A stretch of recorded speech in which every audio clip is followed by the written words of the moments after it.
Good morning, everybody. Beautiful day, a little bit crisp, but a good sign that the snow is coming in. I want to thank you for coming. We're here to share our plans for the City of Edmonton's snow and ice control for the upcoming season. The City of Edmonton does want to acknowledge that we reside on the traditional lands of Treaty 6 territory. We like to thank the diverse Indigenous peoples whose ancestors' footsteps have marked the territories for centuries, such as the Nehihaw, Dene, Cree, Anishinaabe, Saulteaux, Nakota Iska, Nakota Sioux, and Niitsitapi Blackfoot peoples. We also acknowledge this is Métis homeland and the home of the largest communities of Inuit south of the 60th parallel. It's a welcoming place for all peoples who come from around the world and share Edmonton as a home. Together we can call upon our collective honored traditions and spirits to work in building a great city for today and future generations. Edmonton is a great city. We live in a winter city and everyone here plays a role in keeping our streets safe, accessible, and livable. We also like to remind everyone to do their part. Drive to conditions, keep your sidewalks clear, and move your vehicles in a parking ban, and don't crowd the plows. Give them space to work as they're on the streets doing critical work. We are also a growing city. We have many newcomers who have yet to experience Edmonton in the winter, so we want to make sure Edmontonians are prepared and have a clear expectations of what's expected from the city this season. During the winter, the City of Edmonton maintains over 12,000 kilometers of roadway and over 500 kilometers of active pathways. To put that into perspective, it's like driving from here to England and back. When snow is falling, the plows are out. City crews are working 24/7 to address snow accumulation and traction concerns. The city has approximately 600 people working on active pathways and roads, with over 100 plows available for use at any time. We encourage residents to report winter conditions and active pathway concerns through 311. This allows us to identify trends, coordinate our crews, and ensure the most efficient service delivery. It also provides data to allow us to see where trends and common concerns reside in the city. The city prioritizes snow and ice clearing, uses a systematic approach that ensures roadways and pathways are cleared first, and that are most integral to the safety of users and are using the roadways around the city. Val will be talking you through the details of this shortly and providing our service levels for each of those priorities. We'll continue to use a number of communication channels this season and real-time data to provide Edmontonians with accurate information on service levels and reinforce the importance of the shared responsibilities when it comes to snow and ice removal. Our commitment is to communicate. Our commitment to communication remains strong as we continue to expand our communications to reach our residents. We also want to remind residents of the part they play. We have Carrie from Enforcement here today who will help you speak through some of the concerns shared following last winter. Now I'll turn it over to Cheryl Faraday, Director of Mobility Infrastructure Services, to share you about what's new for this winter season.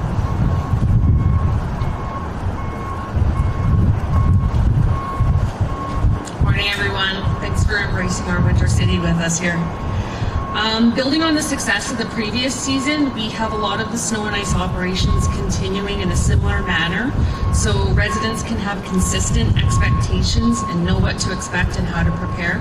Our service levels will remain the same. Our staff last year knocked it out of the park with hitting all of their expected service levels, so we're going to try to maintain that this year as well. So a few items I want to provide a little bit more detail on for program changes this year are some of our enhanced communications for residents, as well as upgrades to our snow storage facilities. Last year, our team participated in a lot more communication activities, and the feedback we received was extremely positive. So we're going to once again be continuing that on social media platforms, podcasts, and actively reaching out to the media to ensure our message is out there and we're engaged with residents so they know what to expect. At the end of each season, we conduct a survey so we can ensure our communications are relevant and effective. A lot of the information we got from last year's survey we've used to inform this year's planning.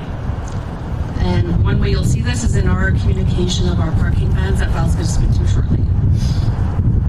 Our snow storage facility upgrades continue, and this is a multi-year project to improve environmental performance, site drainage, site monitoring, and access to these sites. This year, the Kennedale snow storage site is complete and it's operational this season. The Pound Maker facility located in the West End is going to remain closed for this season. Contractors and businesses using the Poundmaker location typically for dumping snow will need to adjust their routing and use one of the other 3 locations at Horse Hills, Ellerslie, or 17th Street. Now I'm going to pass it over to Valerie to discuss service levels and parking bans and a bit more of our tactical operational approach. Thanks.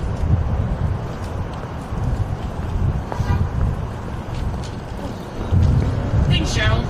So like Caitlin said, when snow is falling, crews are working 24/7 to address snow accumulation.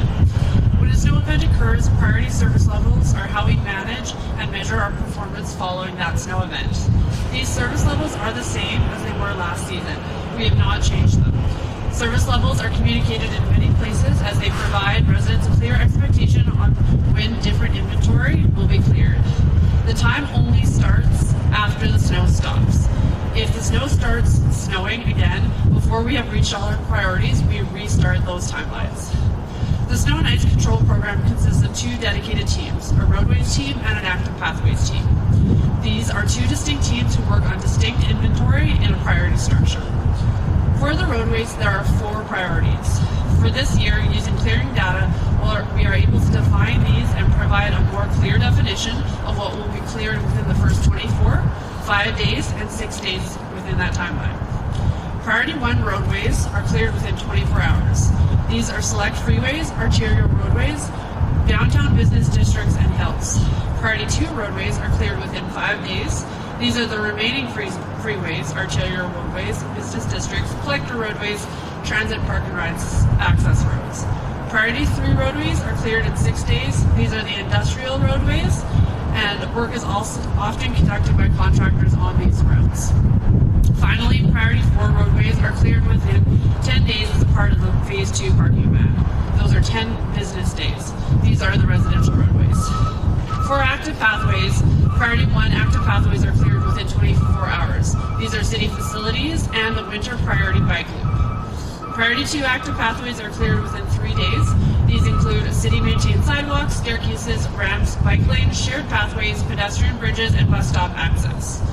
Priority 3 active pathways are completed within 14 days. These are the manually cleared items that take much more time and labor, considering the manual nature of the work.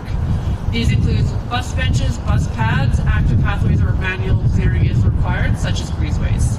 Finally, priority 4 active pathway items are cleared as resources allow. These include safe mobility devices and refilling the small community sandboxes. Now to talk about maps. All of our service levels are displayed on the snow and ice clearing maps. These maps are an important tool for residents to use and be aware of snow clearing in their area. We introduced these 2 years ago, and it's been extremely helpful and fun for our residents to see where the plows are active throughout the city. During snow events, we see a spike in website traffic as residents watch the plows on roadways as they work across the city. For both the roadways and the active pathways maps, during normal weather, each map displays the service level of each road and active pathway. This allows residents to plan ahead, knowing how long it will take for their route to be cleaned after a snow event.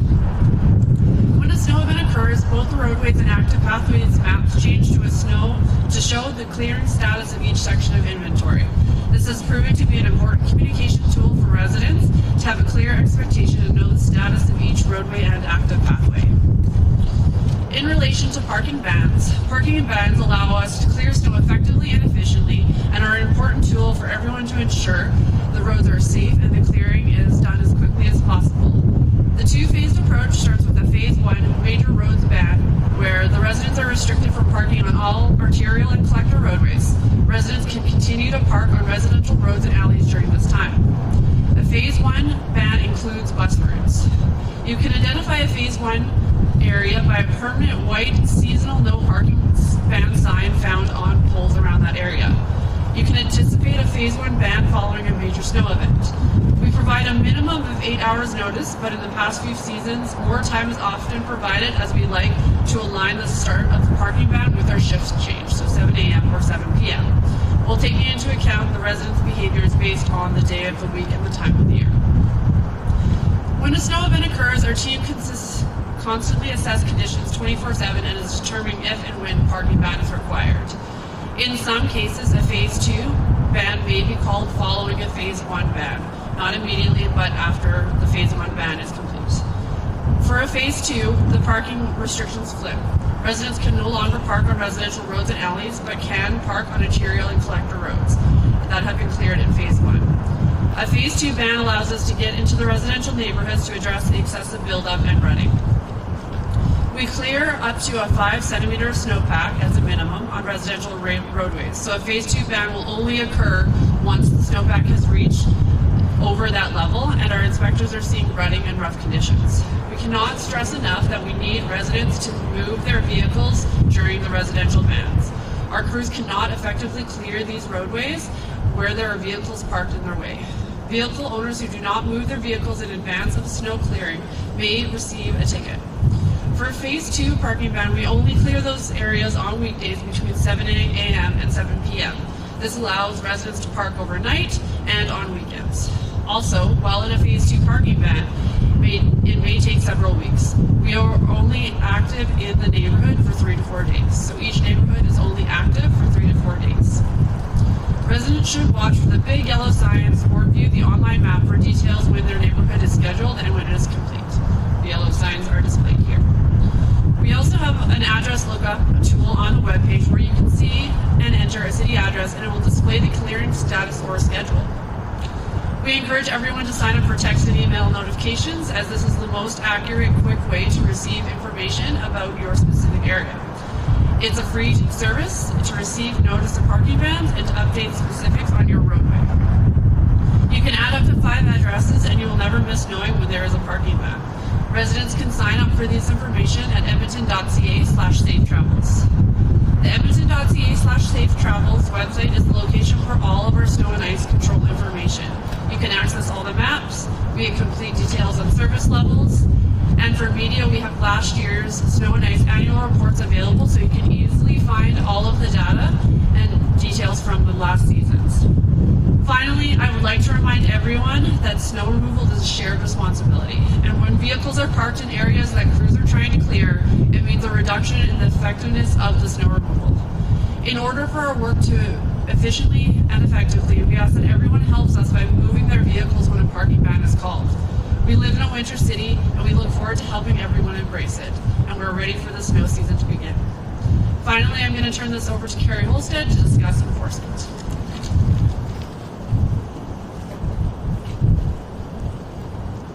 Thank you and good morning, everyone. As Val mentioned, parking bans ensure our streets are cleared and become safer for everyone. We know Edmontonians play a key role in supporting staff in clearing our city roads. Municipal enforcement officers will be on site as city crews work to enforce the snow. Vehicles must be removed for the duration of the ban in the area, not only when cleaning crews have made their first pass. Crews sometimes need to return to do additional work. If you fail to move your vehicle during a parking ban, you may be towed and you may receive a $250 fine. It is also the responsibility of all property owners to clear sidewalks adjacent to their property of snow and ice and ensure they are safe for residents at any time. Removing snow and ice helps create a welcoming and accessible city by ensuring walkways are safe for everyone, including your neighbors, first responders, and those with mobility challenges. It reduces the risk of slips, falls, and injuries.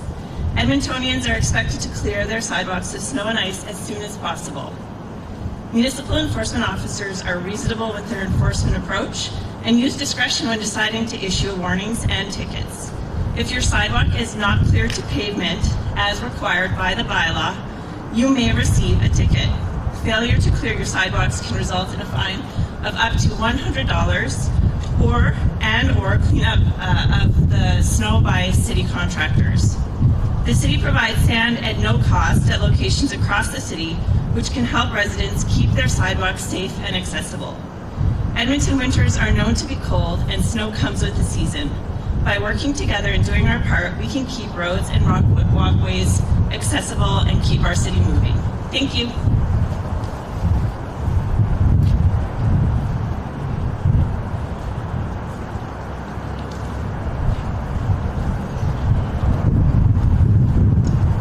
So we're ready to take questions. If anyone has anything they'd like to ask.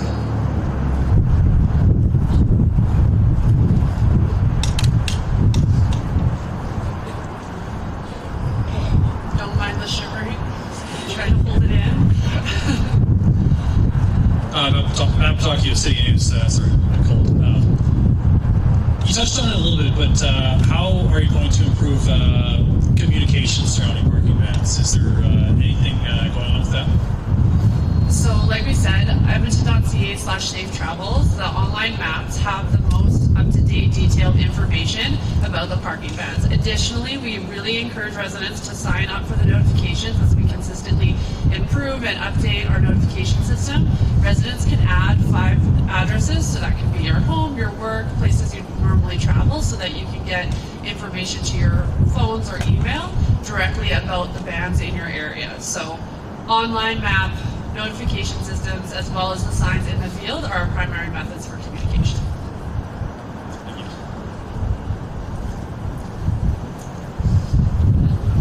Hi, I had a question about the construction today in the city, the current constructions. How are you going to deal with this? For example, the LRT stations. Yeah, so it is a case-by-case basis. So in general, the Snow and Ice program works very closely with the groups that are doing the construction to either help with detours if that's what's happening, or with shutdowns. I can just answer generally that we work on a case-by-case basis to make sure that the area or the detour is passable and accessible for residents. And another question, you didn't tell us about the budget.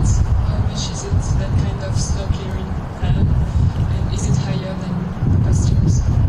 So the exact numbers are available in our Snow and Ice report, and our media group can get back to you with any other details about that, but effectively it is the same budget as we had last year.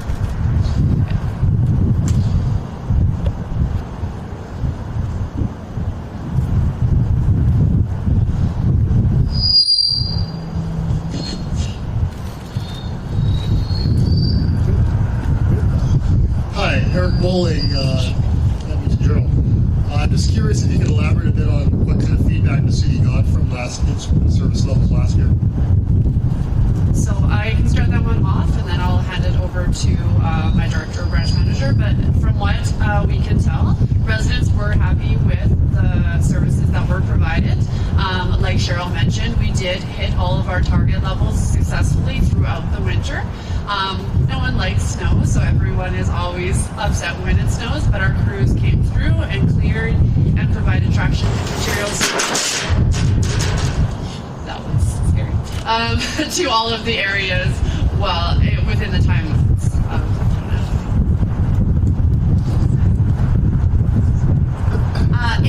So in regards to your question with satisfaction around service levels, so currently the Snow and Ice program is a resource to the budget that's available. So the priority of services that we're delivering are in line with the budget that has been approved by council.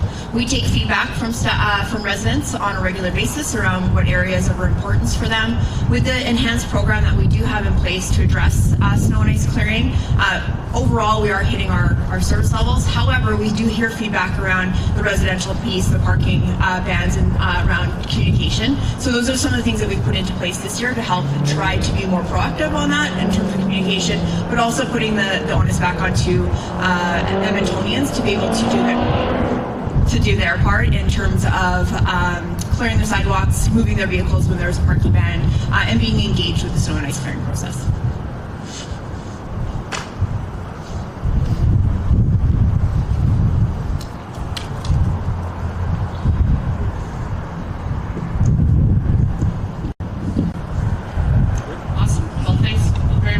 The equipment's going to sit here for a bit, as well as the media's folks, so if you want to hang out.